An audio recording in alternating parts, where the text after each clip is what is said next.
So welcome to our podcast. I'm Emilia Laurila from IF's Internal Communications, and today we will speak with Mikko Peltonen, Head of Digital Risks and Cyber at IF Insurance. Did I get that right? Oh, that's correct. Nailed it. Okay, so in recent years, ransomware has become the number one topic in cybersecurity discussions globally in all kinds of companies. Do you want to walk us through what is a ransomware attack? Sure. So fundamentally, ransomware is not a single type of attack, but it could be any type of attack that in exchange for your data, the cyber criminals demand some money being paid to them. What's typical in ransomware is that today they use cryptography to encrypt the computer environment of the victim so that only the criminals can unlock it for you, which gives them a very powerful leverage to demand a payment. These payments are then often made in untraceable cryptocurrencies, so it's very hard to see who is behind it. Does this locking concretely mean that when you open your computer, it's just not working? Or does it mean that you can't access your Outlook? Or what does it mean? Well, it usually means that you're completely locked out of your computer systems. So when you open up your computer in the morning, you are greeted by a horrible message. Yes, exactly. Yeah. Sometimes a ransom note. Okay. But it's usually a red screen telling that something has been breached severely and you have become a victim.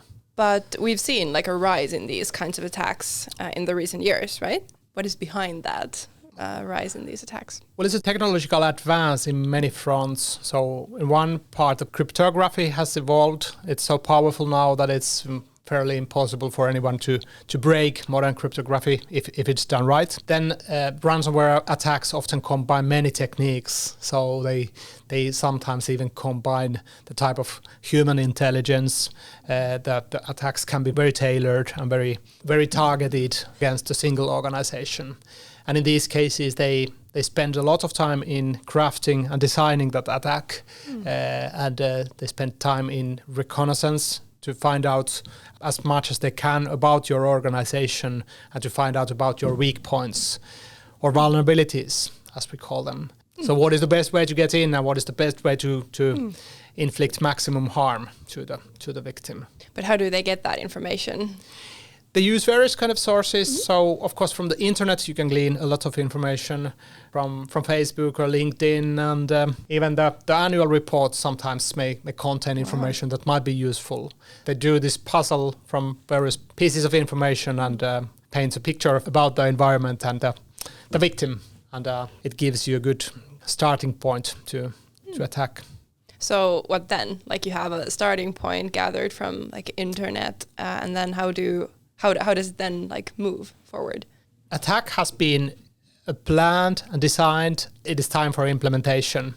And then when the actual attack starts, they start attacking the vulnerabilities and launching the so-called malware into the target organization.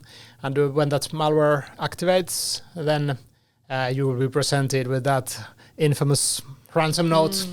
Sometimes you are being demanded for ransom upfront, and sometimes you are asked to get in contact with the cyber criminals who are behind this attack. Communication usually happens through an encrypted channels, so it's impossible for authorities or anyone to trace that.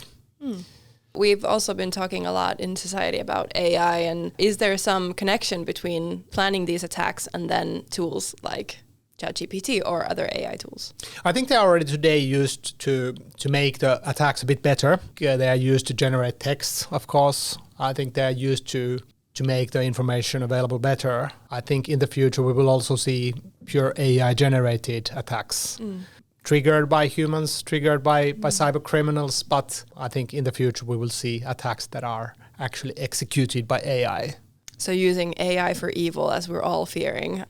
Exactly. Yeah. What happens after an attack? After an attack, after being demanded for ransom, that's also usually the time when the insurers then are contacted. When you are under attack, you may start to look into your cyber insurance policy. What support could you possibly get from the cyber insurance policy? Cyber insurance policies globally, they have cover for many things that you would need in such a situation. They would cover for the business interruption or for the money that you lose because of the ransomware incident. They would cover for incident response costs. You very often need an external expert to help you out in that kind of extreme situation. All of that can be got through a cyber insurance. Many especially international cyber insurance carriers also provide cover for paying these ransoms to the cyber criminals. But we at IF P&C, we have made a decision that we will not cover ransom payments at all. What is behind that? We made that call purely on the ethical considerations. We think that it is wrong to make payments to criminal organizations. You could think of it as like a computer equivalent of kidnapping. So the criminals kidnap your organization's IT environment and demand payment on that. So we all know that this money or bitcoins or whatever equivalent to money is directly being paid to criminal organizations, fund criminal business. And sometimes there is also a big risk for sanctions. So we as an insurer may be subject to sanctions because these organizations are illegal and criminal. So if we stop paying these ransom fees, I guess, how do you say ransom? Extortion payment or ransom payment or whatever. Yeah. So if we stop paying these extortion payments, doesn't that leave the company who's insured with us in trouble? As an insurer, we don't really take a stance on whether it's right or wrong for the client to pay. We can only make the call that it is not right for us as an insurer to fund this or indemnify this. So, of course, if the client feels that paying a ransom is their only alternative, we, of course, don't have a say in that decision. But, of course, there is a risk that they are left exposed, which is why it's very important to ensure that the cybersecurity posture of your organization is well controlled and you are prepared to meet these kind of threats. Yes. But so what is the most important messages you want to send to brokers, clients, and other insurers regarding this topic? Cyber insurance is part of today's modern way of running the business. Vast majority of businesses today are very dependent on IT assets to be available and functioning as they should always. And when you lose that, the business is threatened. And your ability to generate revenue is directly harmed. All organizations today should be looking into getting a cyber insurance policy. Even if you have a cyber insurance policy, you should always think twice to pay ransom because these funds are directly going to authoritative governments, sometimes close links to governments such as Kremlin. The money that is paid can sometimes directly fund wars and guns and ammunition for repressive governments. But so are we prepared as an insurance company for future developments in these kinds of threats? Like, do we develop our products so that our customers feel as safe as possible? We do. We keep our finger on the pulse on what is the current threat and how to best respond to that by means of cyber insurance. So it's a very gloomy topic, a very important one, but is there a silver lining in this? How can companies be better prepared for cyber attacks and such? I believe that the silver lining is that it's still very possible for you to protect against this type of threat by having a basic cyber hygiene in place.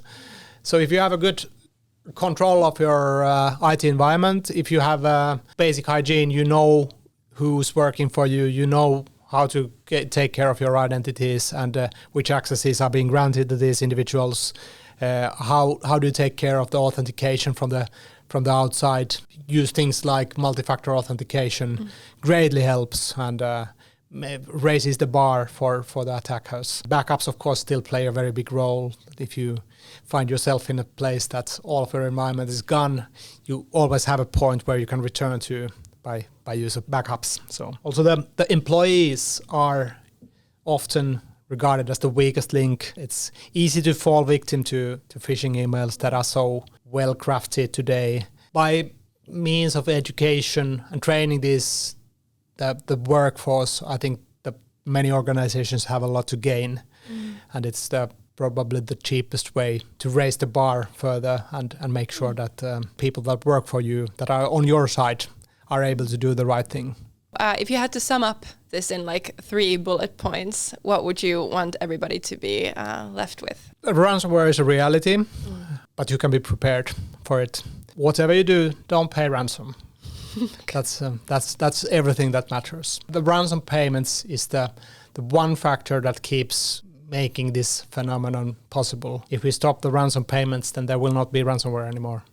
Thank you, Mikko. Thank you.